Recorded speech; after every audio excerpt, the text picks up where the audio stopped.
Astaghfirullah. Assalamualaikum warahmatullahi wabarakatuh. Alhamdulillah wassalatu wassalamu ala Rasulillah wa ala alihi wa sahbihi wa mawala wa la hawla wa la quwwata illa billahi wa ba'd. Alhamdulillah, segala puja dan puji hanya milik Allah Subhanahu wa ta'ala.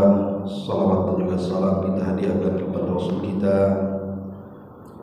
Nabi besar Muhammad sallallahu alaihi wa ala alihi wasallam. Kita lanjutkan kajian kita, masih membahas tafsir singkat dari surah Al-Baqarah, dan kita masuk pada ayat Inna as-safa wal marwata min sya'airillah faman hajjal baita aw i'tamara fala junaha alaihi ay yatawwafa bihima wa man tatawwa'a khairan fa innallaha syakirun alim. Sesungguhnya Bukit Safa dan juga Bukit Marwah termasuk dari syiar-syiar Allah, artinya bagian daripada perintah agama. Faman hajjal baita, maka barang siapa yang berhaji ataupun melaksanakan umrah, maka tidak mengapa dia melakukan tawaf di antara keduanya.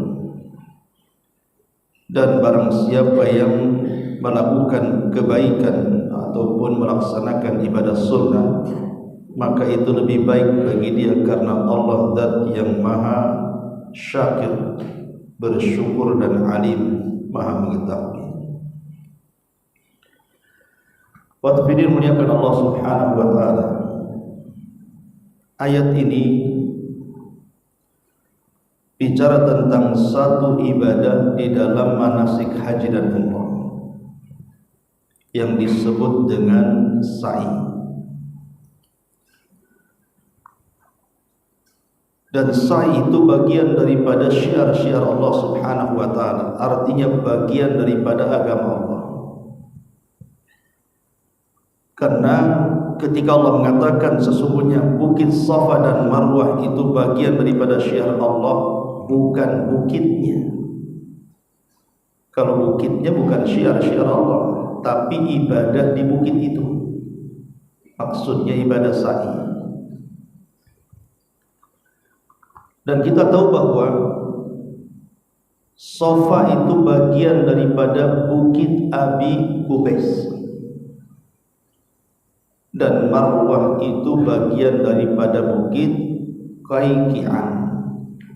Ada dua bukit di situ, Bukit Abi Qubais dan Bukit Qayqi'an.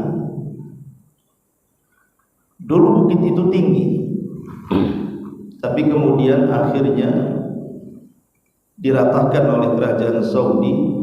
Kemudian hanya nampak Safa dan Marwah saja untuk menunjukkan bahwa dahulu di situ ada bukit yang sekarang disebut dengan Safa dan juga Marwah. Ma'asyiral muslimin wal muslimat rahimani wa rahimakumullah. Tentu ayat ini ada asbab nuzulnya. Kenapa Allah Subhanahu wa ta'ala mengatakan sesungguhnya Bukit Safa dan Marwah itu termasuk syiar.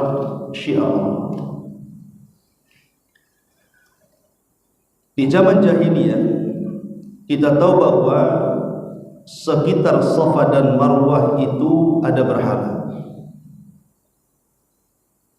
Di dekat Marwah itu ada berhala namanya Manat.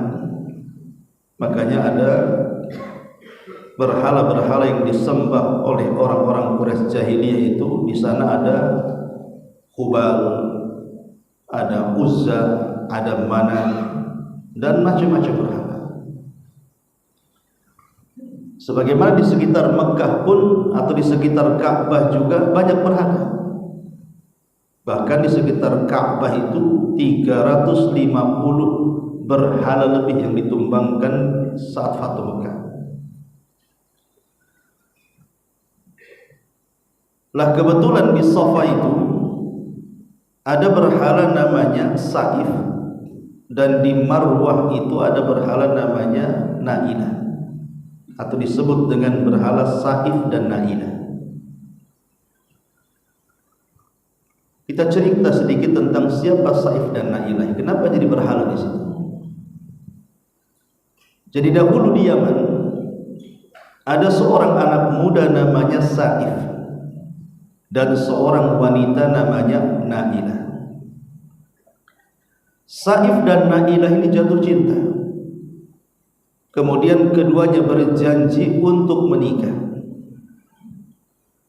Maka Saif pun kemudian berusaha melamar keluarga Na'ilah, tetapi keluarga Na'ilah menolaknya mentah-mentah. Begitu juga sebaliknya. Jadi dua keluarga dari dua kabilah ini tidak setuju kalau ada pernikahan. Maka kecewalah kemudian dua sejoli ini. Akhirnya keduanya berbisik-bisik untuk datang ke Mekah. Boleh jadi mungkin dengan datang ke Mekah, berdoa di sekitar Ka'bah, meminta kepada Allah agar dilembutkan hati orang tua keduanya, akhirnya keduanya bisa menikah. Maka berangkatlah kemudian dua orang ini, tentu tidak bersamaan, sendiri-sendiri. Akhirnya sampai pula mereka di Mekah itu. Kemudian sesampainya di Mekah, mereka pun berjumpa di sekitar Ka'bah. Karena perjalanan dari Yaman ke Mekah di kala itu kan cukup lama, lain dengan sekarang. Dan yang namanya anak muda yang sedang jatuh cinta, apalagi kemudian jauh daripada keluarga, tentu kerinduannya sangat luar biasa. Sehingga ketika berjumpa di sekitar Ka'bah, malah kemudian berdua-duaan di situ. Kemudian masuk ke dalam Ka'bah dan berzina di Ka'bah. Itulah orang yang pertama berzina di Ka'bah, itu Saif dan Na'ilah di dalam Ka'bah. Karena kemudian keduanya sudah merobek kehormatan Ka'bah yang merupakan Baitullah, rumah Allah Subhanahu wa taala. Akhirnya Allah mengutuk dua sejoli ini, mengutuk jadi batu, baik Saif ataupun Na'ilah. Jadi ceritanya kayak maling kundang, dikutuk jadi batu. Ya tentu ini kan kalau di Indonesia itu kan ada namanya cerita rakyat. Maka di Arab juga ada cerita rakyat. Itulah cerita rakyatnya seperti itu. Soal sanadnya sahih atau tidak, wallahu a'lam. Tapi begitu kisahnya. Akhirnya kemudian untuk supaya menjadi pelajaran bagi siapapun yang datang ke Mekah, agar mereka tidak kurang ajar dengan kehormatan Ka'bah, maka dua berhala itu kemudian diletakkan di Safa dan Marwah.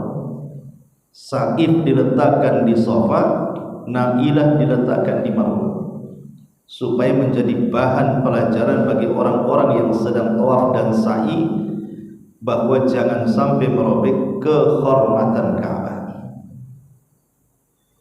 Tetapi kemudian belakangan setelah tahun berjalan, zaman demi zaman berlalu, akhirnya orang-orang tidak lagi menganggap itu sebuah pelajaran, tetapi justru malah menyembah dua berhala itu. Subhanallah, lihat bagaimana akal tidak lagi berfungsi kepada orang-orang yang melakukan kesyirikan kepada Allah. Orang yang melakukan kesyirikan itu tidak punya akal. Bagaimana kemudian mereka menyembah berhala yang ceritanya berhala itu adalah dari orang-orang yang sudah menghina Ka'bah. Ma'asyiral muslimin yang dimuliakan Allah Subhanahu wa taala. Lah ketika kemudian Islam sampai ke Mekah, artinya sudah mulai menyebar. kemudian terjadi Fathu Mekah, terjadi pembebasan kota Mekah, sehingga para sahabat juga mudah untuk melaksanakan haji dan umrah. Lah ketika mereka hendak melakukan sa'i di sekitar Safa dan Marwah, para sahabat itu malas, tidak mau. Kenapa alasannya? Karena dulu di situ tempat orang berputar menyembah Saif dan Nailah. Jadi takut tasyabuh dengan orang-orang musyrik. Apalagi memang di sekitar Marwah juga dulu ada berhala Manat. Jadi sahabat menolak. Bukan menolak artinya tidak mau melakukan itu. Mereka punya alasan. Kalau bisa janganlah kemudian sa'i di Safa Marwah. Karena kesannya kita ini dulu pernah menyembah berhala di zaman jahiliyah, teringatkan kembali di masa jahiliyah. Maka ketika kemudian mereka enggan melakukan sa'i dengan alasan itu, turun ayat ini. Allah Subhanahu wa taala berfirman, "Innas Safa wal Marwata min sya'airillah." Sesungguhnya Safa dan Marwah itu, kalau sa'i di situ, itu bagian dari agama Allah. Bukan karena kemudian di situ dulunya ada berhala, kemudian setelah dihancurkan berhalanya kita tak boleh tawaf di situ atau tak mau tawaf di situ lagi. Sama kok dengan Ka'bah. Dulu Ka'bah juga ada berhalanya. Tapi setelah dihilangkan berhalanya, kemudian mereka pun tawaf di sekitar Ka'bah. Lah di Safa juga sama. Kita boleh melakukan sa'i karena sudah tidak ada berhala di situ. Dan Allah mengatakan itu bagian daripada sya'airillah, bagian daripada syiar-syiar Allah. Ini perintah agama. Kemudian Allah Subhanahu wa taala mengatakan, "Faman hajjal baita aw i'tamara." Barang siapa yang haji ataupun umrah. Hukum haji wajib seumur hidup, satu kali. Kalau haji berkali-kali, lebihnya sunnah. Adapun umrah menjadi khilaf para ulama, apakah wajib ataukah sunnah? Jamaahirul ulama sunnah, tapi ada sebagian mazhab mengatakan wajib. Kenapa? Karena Allah gandengkan antara ibadah haji dan umrah. Artinya umrah juga wajib seumur hidup satu kali. Dan itu pendapat yang kuat. Tapi bagi yang kemudian melakukan umrah berkali-kali, ya sunnah saja, tidak menjadi wajib. Jadi kewajibannya bagi yang berpendapat wajib ya satu kali saja. Nah, Allah mengatakan faman hajjal baita aw i'tamara fala junaha alaihi, tidak mengapa dia an yatawafa bihima, untuk melakukan tawaf di situ. Tetapi di sini Safa dan Marwah berbeda dengan Mekah. Maksudnya berbeda dengan Ka'bah. Kalau Ka'bah kita tidak sedang haji dan umrah, kapanpun masuk ke areal Ka'bah itu disunahkan tawaf. Itu sebagai pengganti tahiyatul masjid. Jadi kita masuk ke Masjidil Haram, pertama kali kita lakukan tawaf. Kalau tidak mau ya salat tahiyatul masjid. Ataupun di situ juga boleh kita membaca Quran, berdoa. Tapi khusus Safa dan Marwah tidak disunahkan.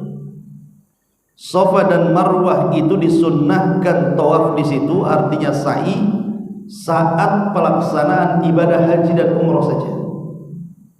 Kalau Anda tidak sedang haji dan umrah, maka tidak disunnahkan sa'i di situ.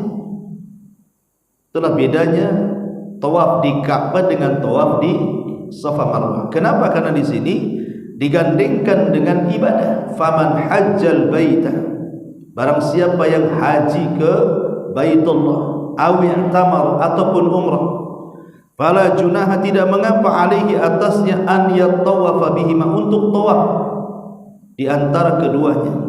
Artinya tawafnya di sekitar Safa Marwah itu kalau sedang melaksanakan manasik haji dan umrah. Selain itu tidak disunahkan untuk tawaf di situ.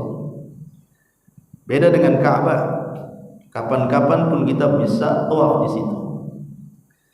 Kemudian Allah mengatakan waman tatawwa'a khairan, barang siapa yang ingin melakukan kebaikan, artinya melaksanakan sunnah, mungkin haji 2 kali atau umrah 2 kali, maka yang kedua kalinya ini sunnah. fa innallaha syakirun alim. Maka Allah Subhanahu wa taala adalah zat yang maha membalas. Syukur itu artinya membalas kebaikan. Al-alim dan maha mengetahui. Ma'asyiral muslimin yang dimuliakan Allah Azza wa Jalla, banyak peristiwa terjadi kalau kita cerita tentang Safa dan Marwah itu.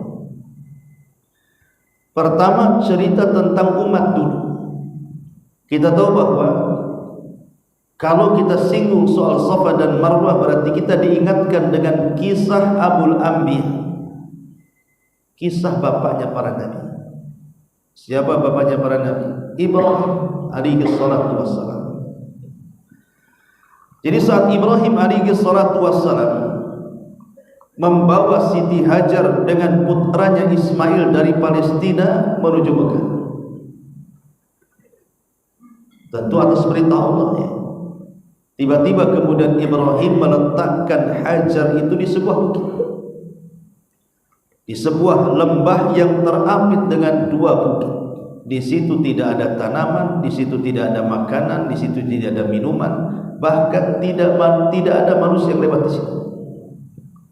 Kemudian Ibrahim meletakkan di lembah itu. Setelah diletakkan dan hanya diberikan beberapa bekal makan untuk beberapa hari, 2 atau 3 hari, Ibrahim pun meninggalkan keduanya dan hendak pulang ke Palestina. Tentu Hajar wanita cerdas. Apa maksudnya? Apa hendak membunuhnya? Meletakkan di sebuah lembah yang tidak ada manusia, tidak ada tanaman, tidak ada makanan, tidak ada minuman di situ. Maka Hajar pun kemudian berteriak-teriak dan memanggil-manggil Ibrahim, tetapi Ibrahim dilarang untuk menjawab, melihat ke belakang pun tidak boleh. Dari sini kemudian Hajar pun baru paham, karena dia seorang nabi, pasti diperintah. Maka Hajar mengatakan, ya Ibrahim, apakah ini perintah Allah? Ibrahim hanya mengisyaratkan dengan kepalanya tanpa bicara. Maka kemudian apa kata Hajar? Kalau memang ini perintah Allah, wahai Ibrahim, idhab falan yudayyi'an Allah. Pergilah kau pulang sana ke Palestina. Aku yakin Allah Subhanahu wa taala tidak mungkin menyia-nyiakan aku di sini. Subhanallah, ini namanya tingkat tawakal paling tinggi.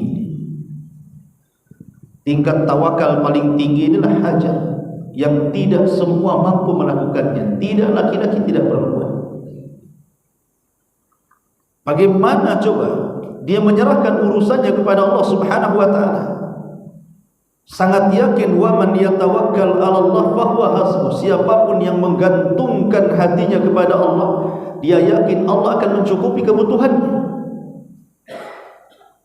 Makanya tawakal itu penting dalam kehidupan kita itu, supaya tenang hidupnya. Orang yang tidak tenang hidupnya itu karena tidak tawakal dia kepada Allah. Akhirnya Ibrahim pun kemudian pergi meninggalkan Hajar. Setelah kemudian Ibrahim pergi, lewat 1 hari, lewat 2 hari, lewat 3 hari, bekal pun habis, makanan habis, minuman habis.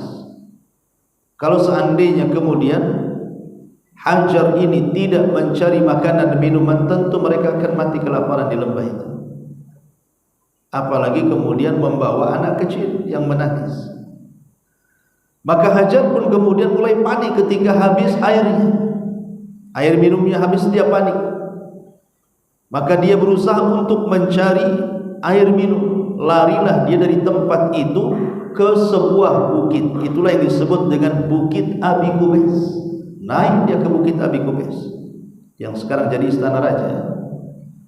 Kemudian ditengoklah dari situ, ada enggak air. Kemudian dari kejauhan nampak ada air. Itulah padang pasir. Terkadang apa yang dilihat itu seperti fata morgana. Nampak ada air, dekat tidak ada air pula.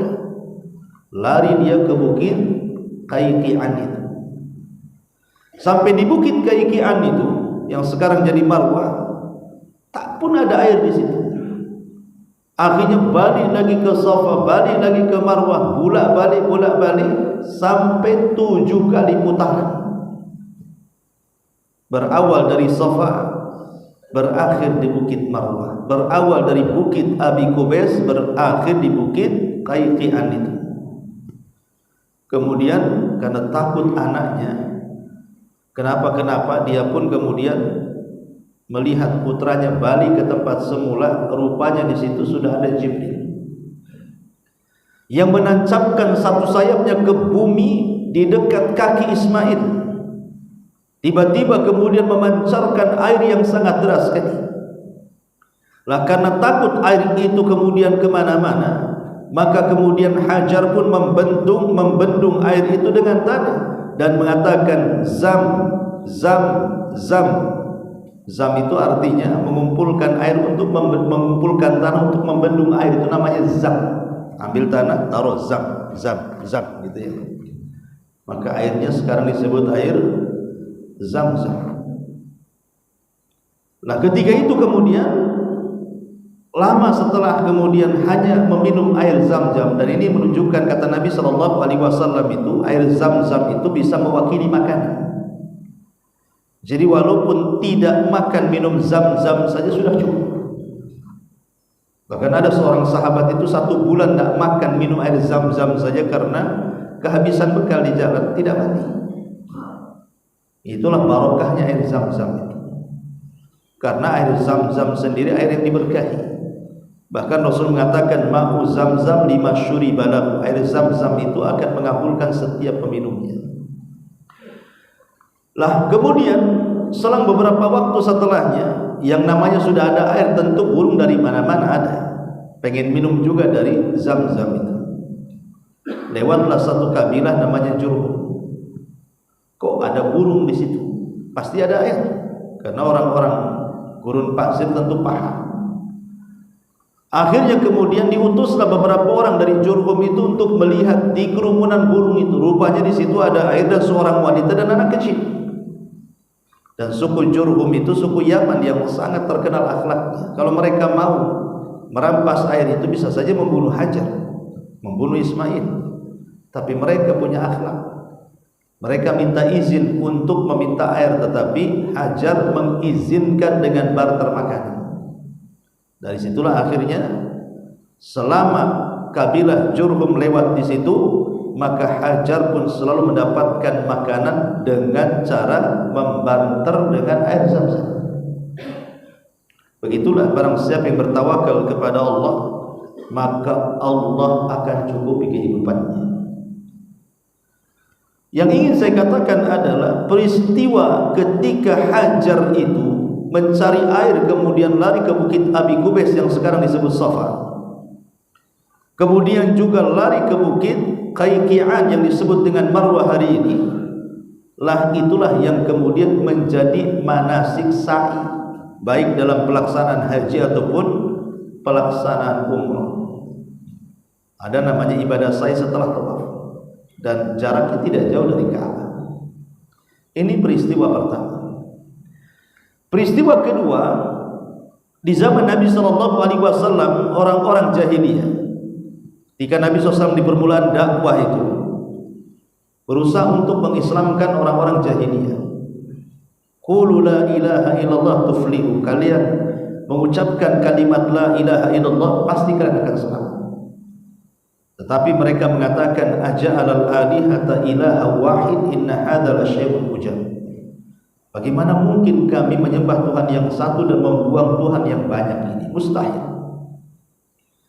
Sehingga di permulaan dakwah itu Nabi SAW mendapatkan tantangan yang luar biasa. Tidak banyak orang yang masuk Islam, terutama orang-orang yang tua-tua itu menolak sama sekali. Abu Jahal, Umayyah, Khalid, Walid, kemudian Rabi'ah, Syaibah, dan banyaklah yang menolak.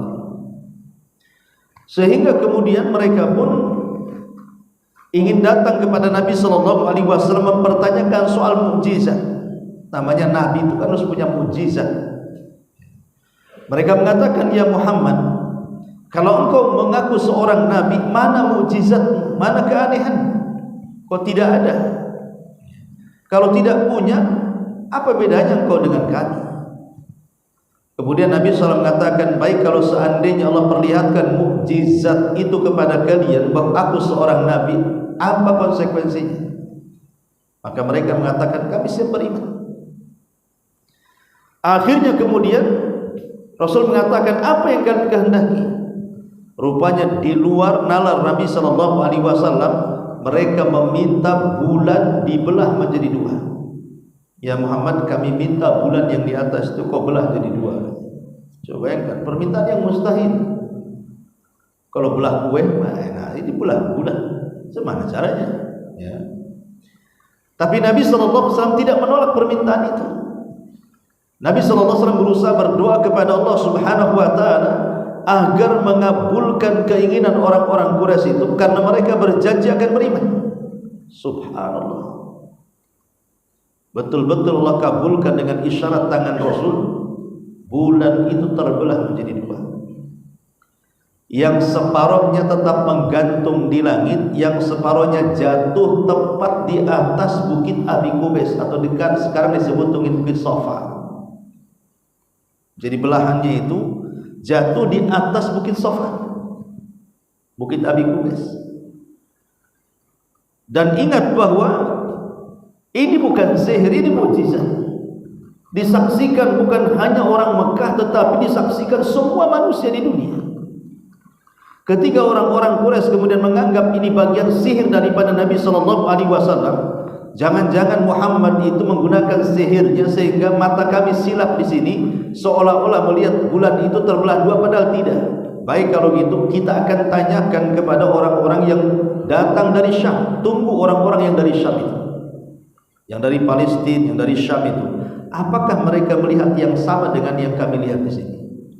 Karena tidak mungkin, jarak sihir kan jauh. Ya sihir ya sekitar situ saja. Akhirnya kemudian setelah beberapa hari, datanglah orang-orang yang berniaga ke Syam itu. Kemudian mereka bertanya orang-orang musyrik Arab itu, adakah kalian melihat bulan terbelah menjadi dua? Rupanya mereka juga menyaksikan di Syam bahwa bulan terbelah menjadi dua. Subhanallah. Mukjizat yang nyata, tanda-tanda Allah yang nyata tidak membuat mereka beriman, justru menuduh Rasul tukang sihir dan mengatakan zahara sihru Muhammad, telah tampak sihirnya Muhammad gitu. Bukannya beriman, malah mengatakan dia sahir, tukang sihir.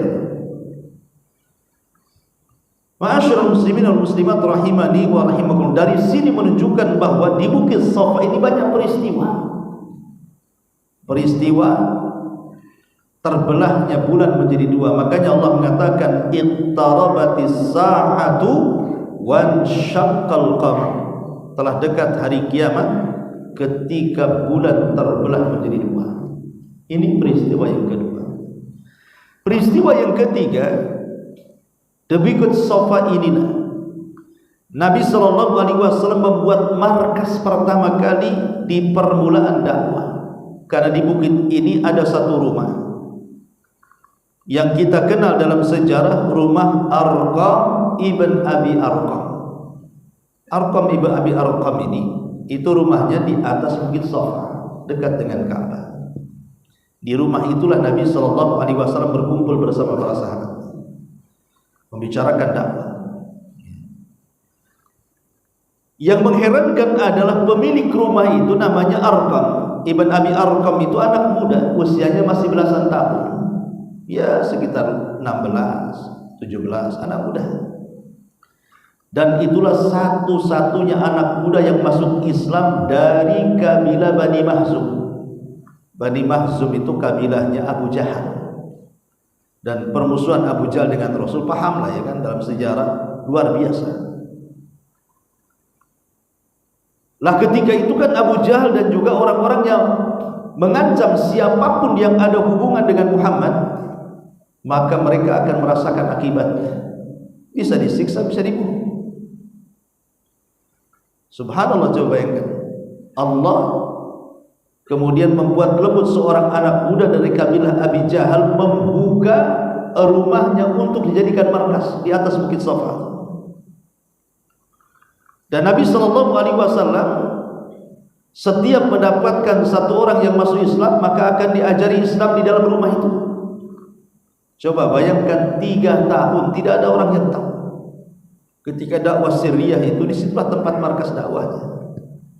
Ya wajar. Pertama karena orang tidak akan mengira di rumah musuh Allah dan Rasulnya terjadi tarbiyah Islam. Yang kedua, Arqam ibn Abi Arqam ini masih muda. Biasanya orang kalau melakukan pertemuan pasti di rumah-rumah orang-orang yang sudah tua, Bakar kan gitu, atau di rumah Utsman. Masa di rumah anak muda? Jadi orang nggak akan mengira. Yang ketiga, rumah itu dekat dengan Mekah, dengan Ka'bah, itu tidak jauh rumah itu, sama sekali tidak jauh. Dan yang terakhir juga, tentu karena Allah Subhanahu wa taala hendak melindungi dakwah itu. Lah yang terakhir masuk Islam di rumah itu siapa? Umar ibn al-Khattab. Itu yang terakhir masuk Islam di situ. Dan di rumah itu pula Nabi sallallahu alaihi wasallam mendoakan keislaman Umar.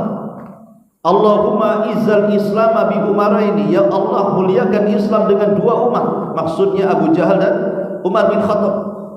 Tapi Allah hanya kabulkan 1. Umar bin Khattab tidak mengabulkan Abu Jahal. Dan Umar itulah nomor urut ke-40 yang masuk Islam di rumah Arqam ibn Abi Arqam. Dan dengan masuk Islamnya Umar, berhentilah dakwah Sirriyah dan beralih kepada dakwah Jahriyah. Karena ketika masuk Islam, Umar mengatakan kepada Rasul, Rasul, alasna alal haq, bukankah kita di atas kebenaran? Kata Rasul, iya. Lah kalau seandainya kita di atas kebenaran, ngapain sembunyi-sembunyi katanya? Terang-terangan saja lah. Awalnya Rasul tidak setuju, tapi Umar mendesak, ditambah-tambah dikuatkan dengan Hamzah yang sebelumnya sudah masuk Islam. Akhirnya kemudian 2 tokoh ini membawa 40 para sahabat melakukan sholat pertama kali terang-terangan depan Ka'bah. Dijadikan 2 saf, dipimpin oleh Umar 1 dan dipimpin oleh Asadullah, singanya Allah, Ja'far ibn Abi Thalib. Maka sejak itulah terjadi dakwah Jahriyah. Jadi Siriyah 3 tahun, selepas itu Jahriyah, dan seterusnya sampai wafatnya Nabi SAW. Itulah peristiwa di atas Bukit Safa dan juga Marwah. Ma'asyiral muslimin yang dimuliakan Allah Subhanahu wa taala. Lah kalau kita melihat bahwa Bukit Safa dan Marwah ini Allah katakan min syairih, termasuk syiar-syiar Allah Subhanahu wa taala. Dan syiar-syiar Allah Subhanahu wa taala tentu banyak, bukan hanya tawaf di sekitar Safa dan Marwah saja. Syiar-syiar Allah itu banyak sekali, seperti melaksanakan sholat jamaah, itu syiar. Antum memakai pakaian muslim, pakaian takwa, itu juga syiar. Berkumandangnya azan itu syiar, kurban juga syiar, gitu ya. Sholat Idul Fitri, Idul Adha itu juga bagian daripada syiar. Dan siapapun yang mengagungkan syiar Allah itu bagian daripada bukti takwa. Allah Subhanahu wa taala mengatakan, "Wa man yu'azzim sya'airillah fa innaha min taqwal qulub." Siapapun yang mengagungkan syiar-syiar Allah, apapun syiarnya yang diperintahkan Allah Subhanahu wa taala, maka itu bukti daripada ketakwaan seseorang. Dan syiar itu kan sesuatu yang tampak. Berarti di sini kita tahu amalan dalam Islam itu ada 2. Ada yang harus ditampakkan dan itu bagian daripada syiar. Ada yang tidak ditampakkan. Tetapi pada dasarnya amal soleh itu ya tidak ditampakkan. Karena para ulama ketika ditanya soal masalah apa pengertian ikhlas itu, mereka mengatakan antaktumal hasanat kama taktumas sayyi'at. Engkau menyembunyikan kebaikan sebagaimana engkau menyembunyikan keburukan. Itulah ikhlas. Tapi dalam hal-hal tertentu terkadang harus ditampakkan sebagai syiar. Seperti kurban, Idul Fitri, Idul Adha, manasik haji kan tampak, ya kan? Jadi ada yang disyiarkan dan itu tergantung kepada niat orang yang melakukannya. Innamal a'malu binniyat wa innamal likulli imri'in ma nawa.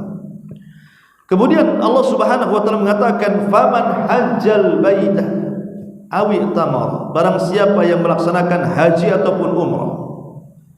Melaksanakan haji ataupun umrah. Kita tahu bahwa haji dan umrah ini bagi orang yang melaksanakannya banyak fadilah dan keutamaannya. Ya, salah satunya menyempurnakan rukun Islam. Jadi kalau antum ini memiliki uang, memiliki kesehatan dan ada waktu luang, segera berangkat. Kata Rasul, man aradal hajj falyata'ajjal. Siapapun yang menghendaki melakukan haji, bersegeralah haji. Kenapa? Karena terkadang harta itu bisa habis begitu saja. Entah rumahnya kebakaran, entah uangnya dirampok, entah sakit akhirnya untuk berobat, dan begitu seterusnya. Maka sebelum musibah-musibah dan bala itu datang, ada kesempatan berangkat. Dan setiap uang yang dikeluarkan untuk haji dan umrah itu pasti akan dikembalikan. Karena kedua ibadah ini Rasul yang mengatakan yanfiyanil faqra, bisa menghilangkan kefakiran.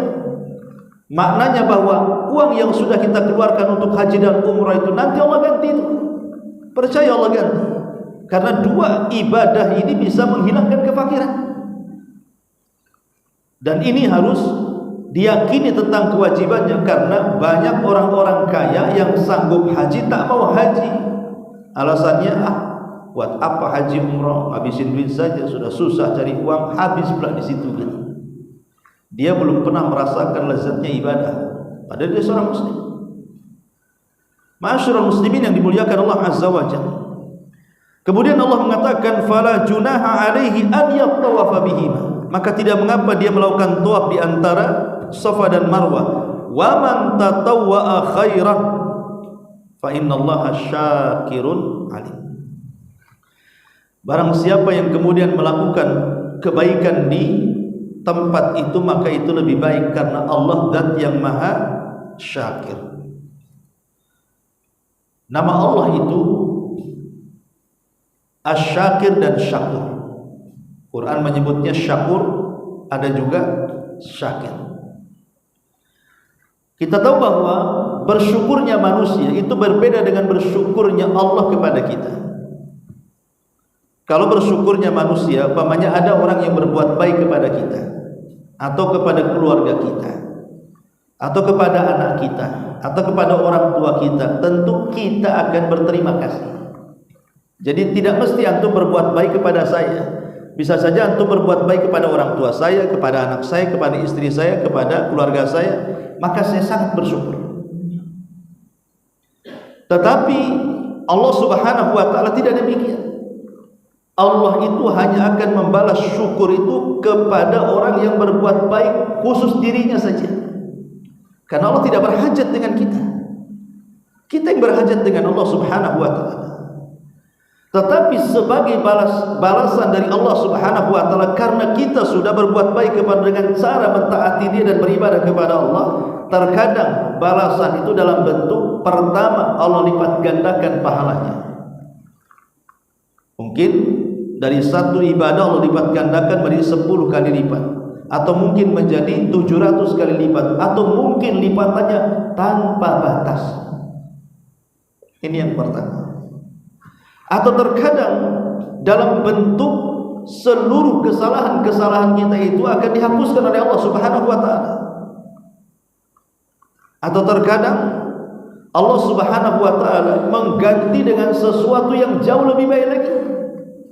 Seperti kisah Nabi Sulaiman alaihi salam, ketika dia kemudian terlena dengan kuda-kudanya, akhirnya dia meninggalkan 2 rakaat salat di waktu petang, baru sadar. Maka dia marah dengan kuda-kudanya karena sudah melalaikannya. Besoknya disembelih semua kuda-kudanya. Kuda-kuda mahal itu, koleksi Sulaiman untuk berjihad. Tetapi dengan itu Allah ganti dengan cara apa? Ditundukkannya awan dan angin kepada Sulaiman. Berapalah kecepatan kuda dibandingkan kecepatan angin? Allah ganti. Dari sini ada kaidah, man taraka syai'an lillahi awadallahu khairan minhu. Barang siapa yang meninggalkan sesuatu karena Allah, Allah akan ganti sesuatu itu dengan yang jauh lebih baik lagi.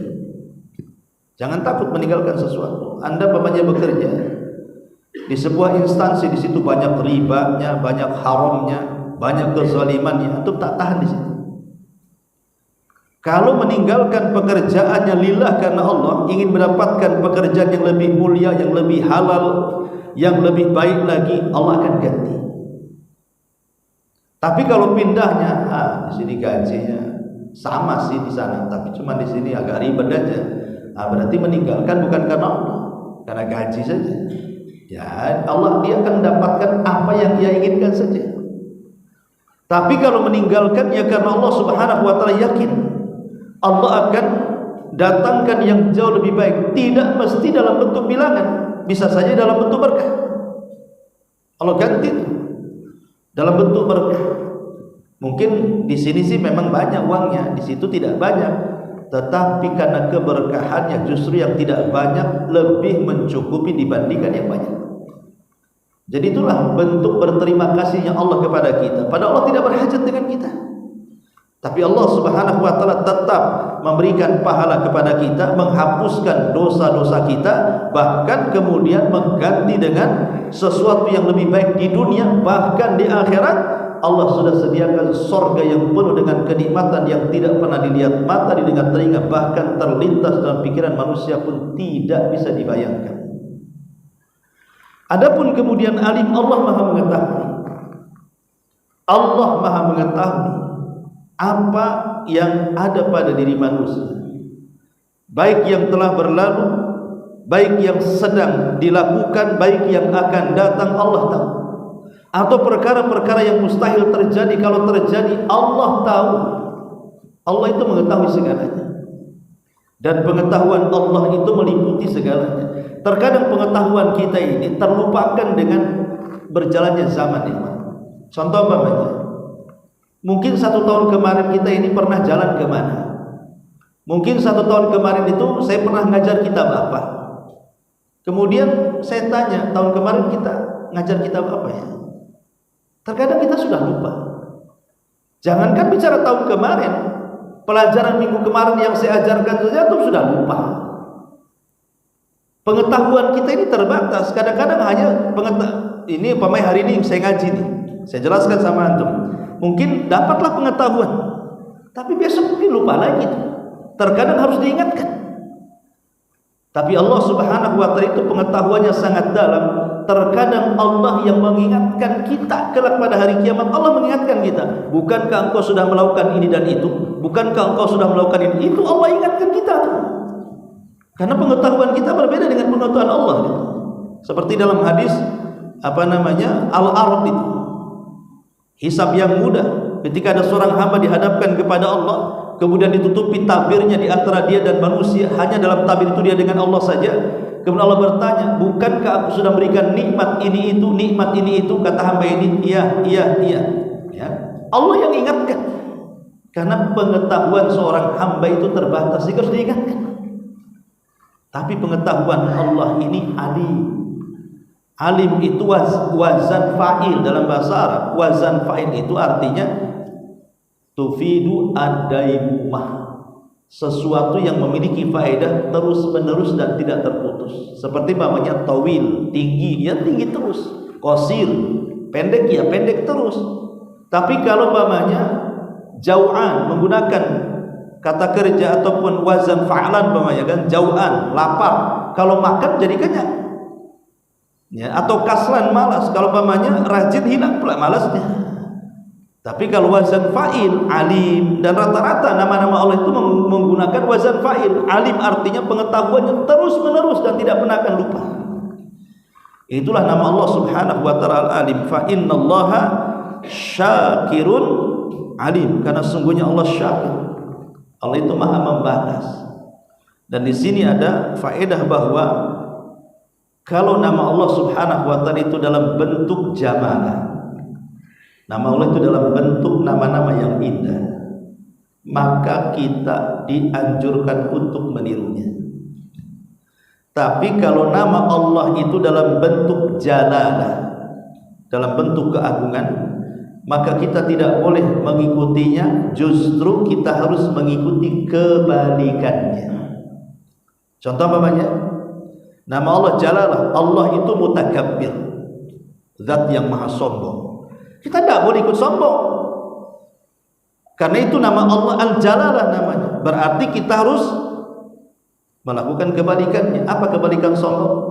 Tawadhu, ya, rendah hati. Man tawadhu'a lillahi rafa'ahu Allah. Barang siapa yang rendah hati kepada manusia, maka Allah akan angkat derajatnya. Tapi kalau nama Allah itu dalam bentuk jamalah, nama-nama indah, Ar-Rahman, Ar-Rahim gitu ya. Nama Allah itu Al-Ghafur, termasuk Syakir. Allah itu yang mudah untuk membalas kebaikan orang, kebaikan makhluknya. Maka jadilah orang-orang yang tidak melupakan kebaikan orang.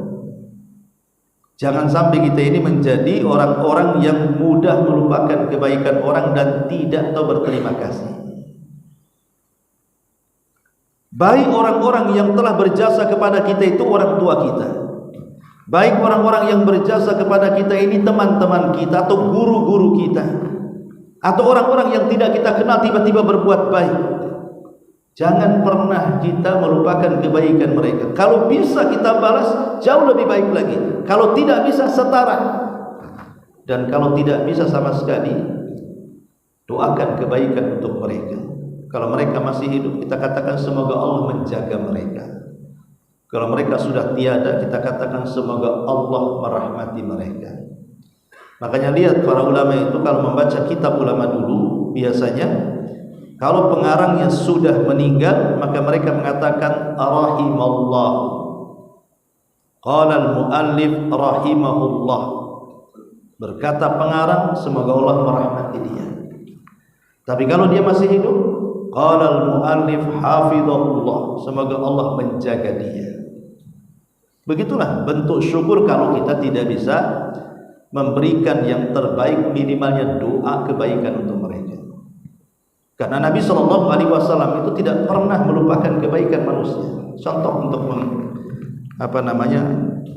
mengakhiri